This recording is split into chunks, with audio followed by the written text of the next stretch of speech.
Hi friends, Telangana రాష్ట్ర ప్రజలందరికీ ఆదరపు శుభవార్త. కొత్త ఆసరా చేత పెన్షన్లు భారీగా అయితే పెంచారు. మరి ఇప్పటివరకు కూడా ఈ నెల అంటున్నారు, ఆ నెల అంటున్నారు, ఇచ్చేది ఉందా లేదా అనేసి ప్రతి ఒక్కరు కూడా అడగడం జరుగుతుందండి. ప్రతి ఒక్కరు కూడా ఇన్ఫర్మేషన్ అనేది క్లారిటీగా అయితే చెప్తాను. స్కిప్ చేస్తే మాత్రం వీడియో అనేది మీకు ఆ మ్యాటర్ అనేది అర్థం కాదండి.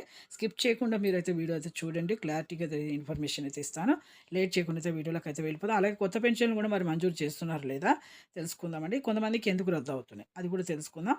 పాత వారికైనా, కొత్త వారికైనా, వృద్ధులకి, వితంతువులకి, ఒంటరి మహిళలకు 4,000, వికలాంగులకు 6,000, హెచ్ఐబీడీ, చేనేత, మగ్గం కార్మికులకు, డయాలసిస్ వారికి కూడా 4,000 అంటే 4,000 నుంచి 6,000 రూపాయల వరకు ఇవ్వడం జరుగుతుంది. ప్రతి ఒక్కరు కూడా ఎంపీ సేవింగ్ అయితే చేసుకోండి. అయితే ప్రతి ఒక్కరికి కూడా ఇప్పుడు 14,000 రూపాయలైతే బడ్జెట్‌ని అయితే జారీ చేశారండి సీఎం గారు. కానీ ఇప్పుడు ఆ బడ్జెట్ అనేది సరిపోవట్లేదు అనేసి అంటున్నారండి. ఆర్థిక ఇబ్బందుల వల్ల లేట్ అవుతుంది. కొద్దిగా లేట్ అవుతుంది పెంచడం అనేది కూడా చెప్పడం జరిగింది. కొత్త పెన్షన్ కూడా మంజూరు చేయడం కూడా కొద్దిగా లేట్ అవుతుందని కూడా చెప్పడం జరిగింది.